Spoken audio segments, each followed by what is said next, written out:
Lo profundizamos en una entrevista en vivo. Y a esta hora se encuentra ya con nosotros el doctor Pablo Valverde, juez de la Corte de Justicia de El Azuay. También fue juez nacional de la Corte Nacional de Justicia, catedrático de la Universidad de Cuenca. Doctor Valverde, muy buenos días. Gracias por acompañarnos en esta mañana. Pues sería importante analizar con algunas reflexiones suyas sobre cómo se ha venido desarrollando este proceso o estos procesos en los que está involucrado Wilman Terán. Por un lado, tenemos lo que pasó en el Parlamento ecuatoriano al interior de la Asamblea Nacional con este juicio político. Salió bien librado Wilman Terán de este proceso, pero él tuvo la oportunidad de dar declaraciones, de defenderse, involucrando en este caso a otros funcionarios, entre ellos la misma fiscal general Diana Salazar. Pero esto se da además en un contexto en el que hay una serie de circunstancias que viene arrastrando el mismo Wilman Terán, que lo involucra en otros procesos, como es el caso de independencia judicial que se desarrolló hasta horas de la madrugada del día de hoy, y también el caso Metástasis, es decir, ya había una serie de antecedentes de procesos jurídicos en contra del ex funcionario. Doctor Valverde, bienvenido, le escuchamos. Buenos días al público que nos escucha y nos ve. Buenos días, Rosanita, muchas gracias por la invitación. Siempre será un gusto poder compartir con el público, con la sociedad entera, algunas reflexiones sobre temas importantes que tienen que ver con la administración de justicia. Me parece a mí que tenemos que partir de que para ser juez de este país, y creo que de todos los países del mundo, hay que tener convicción, hay que tener determinados valores que son irrenunciables toda la vida que ejercemos la judicatura, e indudablemente tenemos que defenderlos a capa y espada, y eso significa también tener la seguridad para que la ciudadanía tenga la convicción de que cuando está frente a un juez, lo está frente a un juez. Y efectivamente esa persona que ejerce jurisdicción tiene la imparcialidad y tiene la competencia para poder administrar justicia. Me parece a mí que lo que hizo el doctor Terán en la Asamblea Nacional es impresentable en el sentido de, aprovechando un espacio en la Asamblea por un juicio político, decir que ha tenido interferencias en las decisiones que él ha tomado. Eso para mí demuestra de que él nunca debió haber estado en la judicatura, porque precisamente que un juez vaya y públicamente asuma que han interferido en sus decisiones, demuestra que él no estuvo para ser juez. Entonces, todo juez tiene que aspirar. Yo creo que todos los jueces de este país aspiramos a que si algún momento un ciudadano tiene que tener una decisión, si tuviera esa facultad de decir qué juez quisiera que le juzgue, que nos escoja, porque efectivamente ve en nosotros los atributos y las cualidades para que vamos a ejercer la judicatura con total imparcialidad e independencia. Entonces, eso no deja de ser una situación para mí totalmente convincente de que hay gente que llega a la judicatura y nunca debería estar ahí. Como ejemplo, esto lo que usted dice. Y luego las actuaciones de él en el proceso penal, sin duda, todo el tiempo interrumpiendo la audiencia ante el doctor Inga, juez de esta ciudad, que se fue a la Corte Nacional como conjuez de la Corte, demuestra un ánimo de romper reglas básicas de lo que significa estar en una audiencia. Yo creería que el doctor Terán, cuando fue juez, procuró que se respeten las reglas de una audiencia, y él todo eso ahora trastoca a título de determinadas situaciones que él las alega y que para mí definitivamente demuestran, como digo, que él no debió haber estado en ese cargo que estuvo. Ahora, doctor Valverde, hablando de quienes deben estar en los cargos, pues la judicatura, ya con todo este proceso que está enfrentando su ex titular, Wilman Terán, tiene hoy un nuevo presidente que es Mario Godoy, que llega además a este cargo luego de un escandaloso o de un nuevo escándalo en el Consejo de Participación Ciudadana, pero en el que además también participó la Asamblea Nacional a través de la Comisión de Fiscalización, una primera sesión en la que se elige a una persona, horas después una segunda sesión en la que se elige a una siguiente persona. Interviene, como decía, la Comisión de Fiscalización con un llamado a los integrantes del Consejo de Participación Ciudadana, en el que prácticamente se dispone a los miembros o a los consejeros de Participación Ciudadana respecto de lo que deben hacer. Pues ahora tenemos un nuevo titular que, como digo, llega luego de todos estos tropiezos para estar además poco tiempo en este cargo. Esto también, doctor Valverde, amerita una serie de reflexiones, porque esto es un ejemplo más de algo que ya venimos viviendo desde hace mucho tiempo atrás. O sea, no es el primer cargo polémico que se designa a través del Consejo de Participación Ciudadana. Es lo que usted dice, Rosanita, y creo que recoge lo que todos los ecuatorianos pensamos. O sea, respecto a las designaciones, a las decisiones del Consejo de Participación Ciudadana, es tropiezo tras tropiezo. Todas las veces que tienen actuaciones públicas, hacen cosas que dejan mucha duda de tener una coherencia con un actuar cívico y apegado a derecho.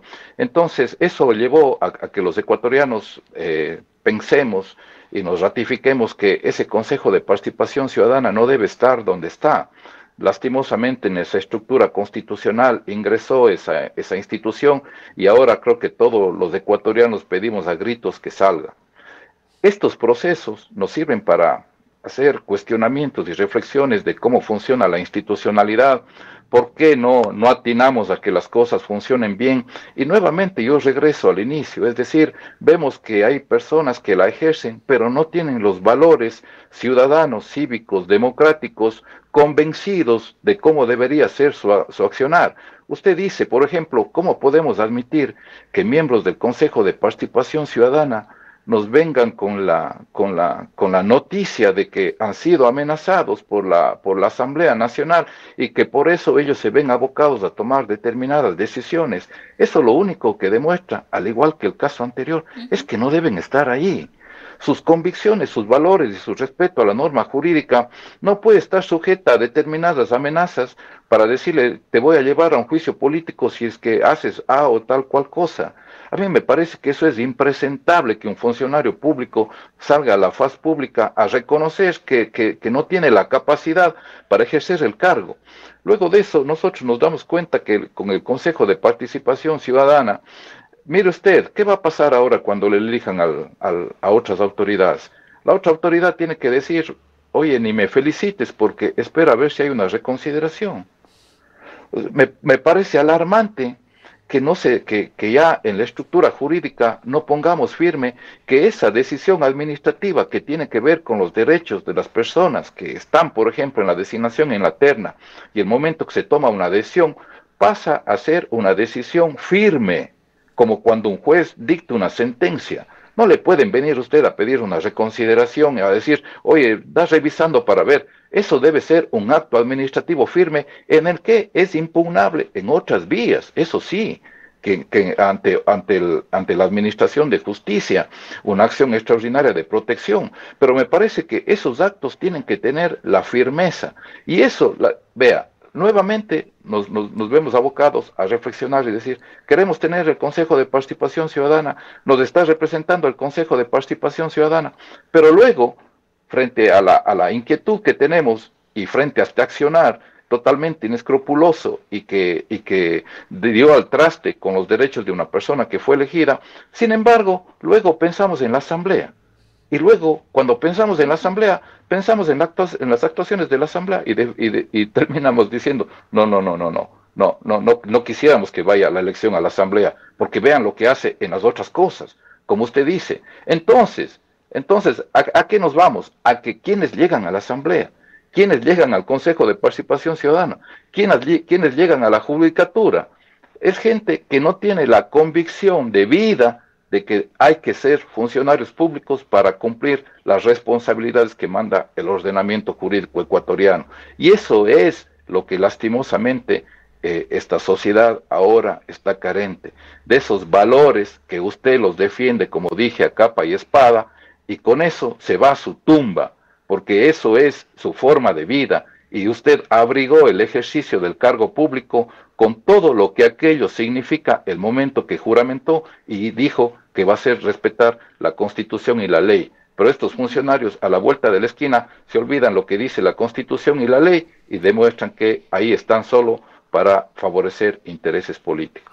Ahora, doctor Valverde, justamente iba hacia allá. Aquí hay, sin duda alguna, intereses políticos, es decir, la política y estos intereses particulares, porque la política debería ejercerse pensando en ese bien colectivo, en ese bien común, pero aquí tenemos estos intereses particulares de ciertos grupos que llevan a este caos, a esta desinstitucionalización que está viviendo el país.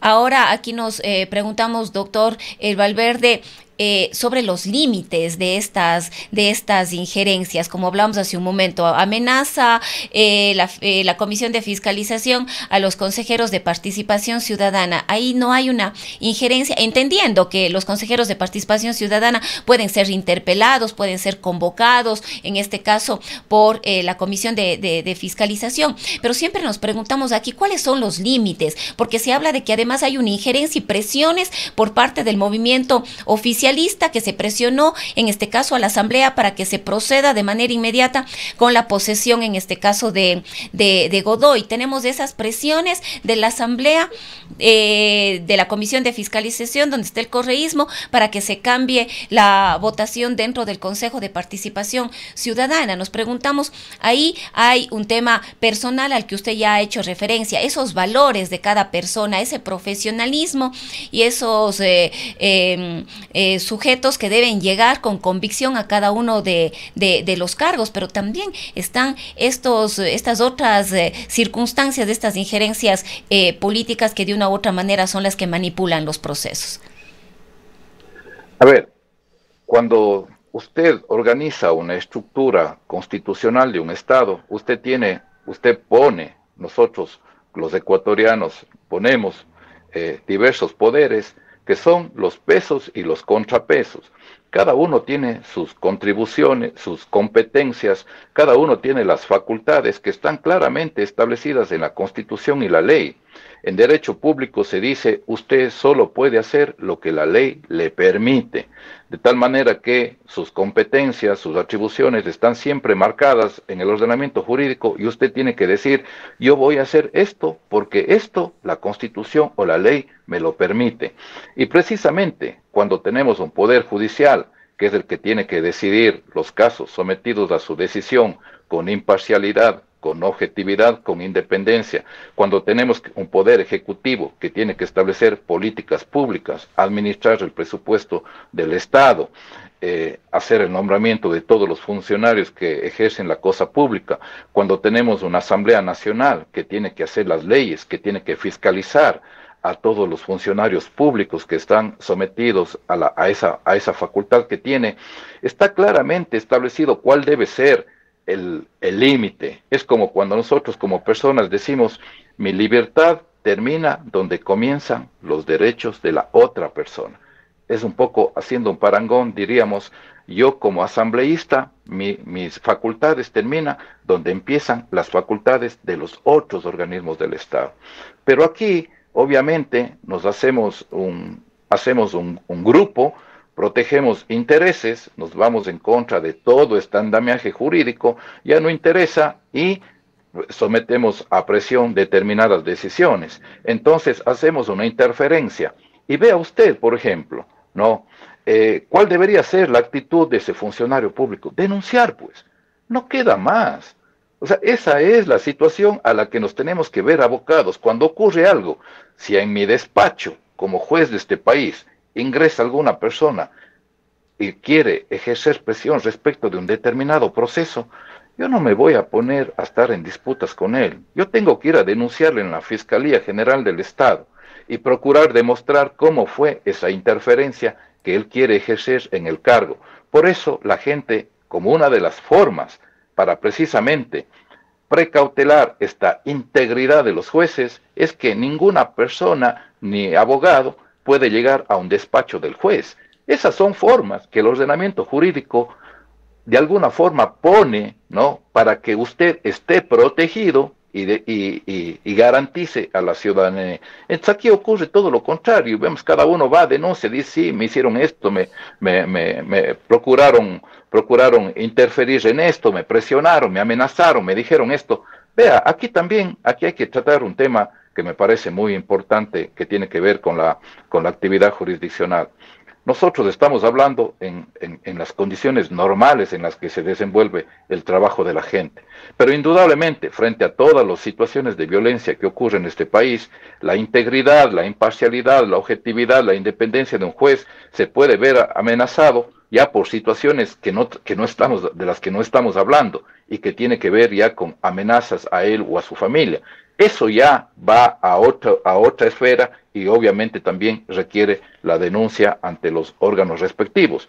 Pero aquí estamos hablando de esta interferencia de los actores políticos que no respetan estos pesos y estos contrapesos y quieren que los determinados organismos cumplan lo que ellos se han propuesto y en total contravención con lo que dice el ordenamiento jurídico y en contravención de los derechos de las partes que participan en determinados procesos. Usted, al inicio de esta entrevista, dio cuenta de una situación que la Corte Constitucional ha resuelto sobre una acción extraordinaria de protección. Le digo, desde mi experiencia, 30 y más años en la función pública, en la administración de justicia, la administración de justicia no tiene este rato presupuesto para nada. Y yo más bien le digo, desde mi punto de vista personal y de funcionario público, con responsabilidad, yo creo que la acción de protección que la propuso el doctor Terán, en el sentido de que se respete el presupuesto del Estado para la función judicial, estuvo bien. Porque ¿cuál es una forma de asegurar la independencia de los poderes? Es darle la asignación de los recursos que le corresponde. O de la otra forma, el Poder Ejecutivo le ahorca y le dice, no te doy. Me parece que eso se ha venido dando y precisamente ese es un estándar internacional que todas las cortes y los tribunales defienden, que una de las formas de garantizar la imparcialidad es precisamente, y la independencia, es asignar los recursos que le corresponde a cada función del Estado. Entonces, hay también otra reflexión, otra revisión del andamiaje jurídico de cómo funciona este país, y lastimosamente nos pasamos revisando y revisando, pero no llegamos a tomar acciones. Ahora, vienen nuevas elecciones, hagamos una buena decisión.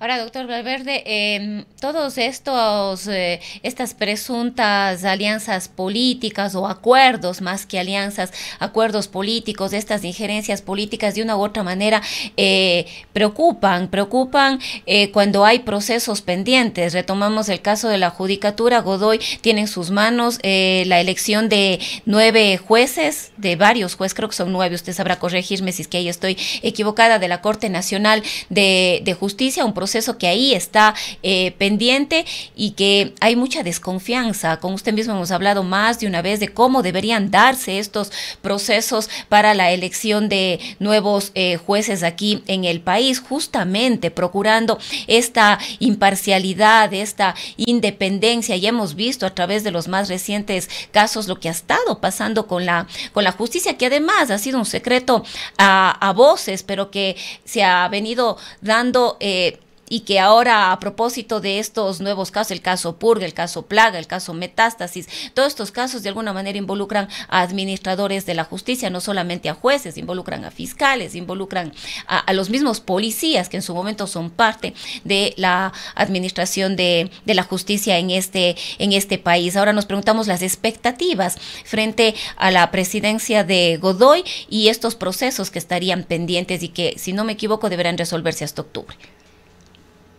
Vea, la expectativa frente a todo accionar de todo funcionario público debe ser que cumpla lo que manda la Constitución y la ley, y que ejecute buenas políticas públicas, y que haga una buena planificación y que desarrolle un trabajo que permita que la institución funcione bien. Esas deberían ser las expectativas de todos los ciudadanos frente a todos los funcionarios públicos y obviamente con mayor contundencia a quienes les toca dirigir las instituciones. Esa es la expectativa como ciudadano y como juez de este país, que se respeten el accionar, la independencia, la imparcialidad de todos los jueces, que se procure conseguir los recursos para que la institución funcione bien, que se asegure los derechos de las personas que laboramos en la administración de justicia, que se vigile que nuestro trabajo se lo ejecute de la mejor forma posible. Entonces, pero sin embargo, hay limitantes como el tema de los recursos, pero efectivamente en el tema del concurso son nueve vacantes que se van a llenar para la Corte Nacional de Justicia. ¿Y eso qué va a producir? El rato que se designe a los 9 magistrados, va a haber un quórum y se va a poder elegir un presidente de la Corte Nacional de Justicia. E indudablemente todo eso seguramente repercute en el tema de la institucionalidad, y habrá personas que ya están pensando en cómo voy a conseguir que esas 9 personas que vengan sean los que vengan y me elijan a mí como presidente o presidenta de la Corte Nacional. En muchas de las ocasiones vemos que se anteponen los intereses personales antes que los institucionales. Pero vamos a lo importante. Lastimosamente, yo creo que si hacemos una evaluación, encontraremos que definitivamente a no todos los buenos abogados les interesa acceder a la judicatura. Entonces, estas convocatorias yo creo que quizá no han tenido el resultado en cuanto a cuántos postulantes se quieren presentar. Habrá muchas situaciones por las que eso ocurre, no hay convicción de vida, ellos no han abrigado la situación de ser jueces de este país, lo cual está muy bien, ¿no? No todo abogado quiere ser juez. Luego de eso, habrá gente que no cree en el proceso, que no quiere ser utilizado para que luego tenga un resultado que a lo mejor incluso hasta le puede causar un desprestigio para el ejercicio profesional y esas situaciones. A mí me parece que en este proceso se lo está llevando bastante bien. Hay veeduría ciudadana, hay una participación de profesionales del derecho, los vocales del Consejo de la Judicatura se han preocupado en la transparencia, se han preocupado en que todo esté en la página de la función judicial, de tal manera que cualquier ciudadano que pueda tener interés puede acceder a toda la información de todo el proceso y luego, obviamente, puede presentar cualquier tipo de cuestionamiento y de objeción a los diferentes pasos que se van dando en ese proceso. Yo creo que, de verdad, de lo que he visto, me parece que está bien llevado.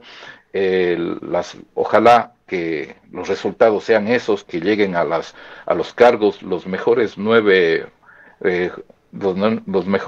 profesionales del derecho, hombres y mujeres, y que vayan a contribuir con un trabajo honesto en la Corte Nacional de Justicia. Luego vendrán ya los bancos de elegibles para más de 1000 jueces en este país, de primera y segunda instancia. Esperemos también que ese proceso se lo haga con la calidad y la eficiencia. Y vea, nosotros como ecuatorianos, en los procesos anteriores, por ejemplo, el que llevó adelante en la presidencia del doctor Fausto Murillo, jueces anticorrupción, ninguna objeción. Ninguna objeción. Entonces somos capaces, cuando queremos hacer bien las cosas, de llevarlo adelante. Y me parece que en este caso, por ejemplo, este Consejo está preocupado, además teniendo los antecedentes de haberse declarado la nulidad del proceso anterior, de haberse hecho una serie de objeciones frente a muchos pasos que se lo dieron en mala forma, cuanto más que se decía que con las declaraciones que han habido dentro de los procesos penales a los que usted ha hecho referencia, que se dice que había una manipulación en cuanto a los posibles resultados que se iban a dar en ese concurso. Indudablemente los vocales actuales se cuidan de eso, se cuidan de asegurar la transparencia, se cuidan de que todos estemos convencidos de que está bien llevado a cabo el proceso, y yo, de lo que he visto, me parece que está muy bien llevado. esperemos, como digo, que el rato que lleguen a ejercer el cargo, no se olviden de estos valores y principios y convicciones que debe tener todo juez